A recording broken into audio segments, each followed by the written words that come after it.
Okay guys, so today we are gonna try to replace a depth temperature sensor, I guess.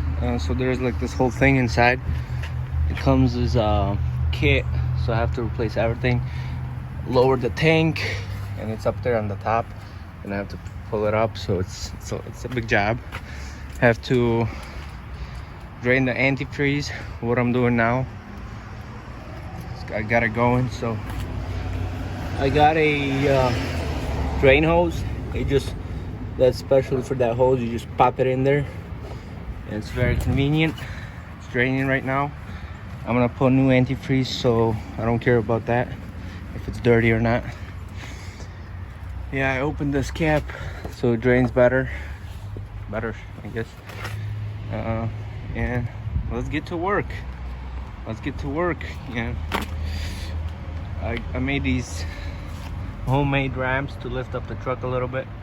Just cut a few boards and nailed them together, and that's about it.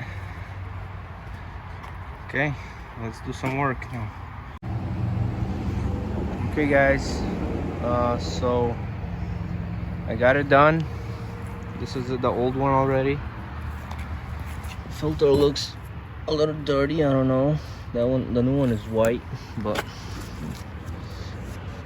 so got it done. It was very tough. So let me start off here. I'll tell you what I did. So these are two lines for the for the DEF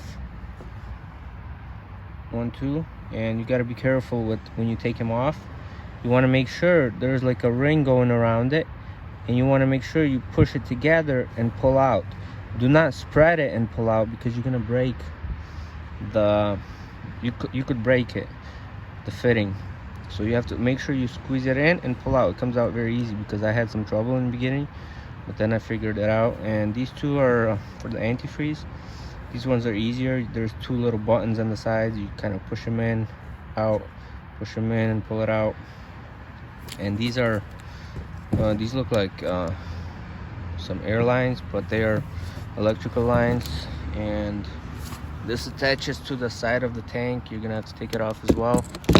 And let me get here, let me show you kind of what I did. So I spoke to a mechanic. He said I'm gonna have to unbolt the bolts on the frame and lower the tank, and for me it was impossible. I didn't have any like gun to unscrew them. These kind of pretty much like these nuts. So for me it was impossible doing it by hand, and I was almost gonna give up, but then I noticed this tank is like separate from this whole frame. So I took off, there's bolts on the sides that hold the tank to the frame. On this side, 1, 2, 3, 4, 5, and on the other side. And so I took that off, and I took this thing that covers it here. So I took all these bolts here, took them all off, and the tank just popped out here. I believe I had to spread these things a little bit, these things right here. So I took this off, took these bolts that hold the tank, and I turned the tank this way, so that this thing right here, where the leveler goes in, it was so yeah, I drained the oil, drained the antifreeze. Of course you have to do that for this job. And yeah, I put new antifreeze, and I put a new antifreeze filter. So almost set.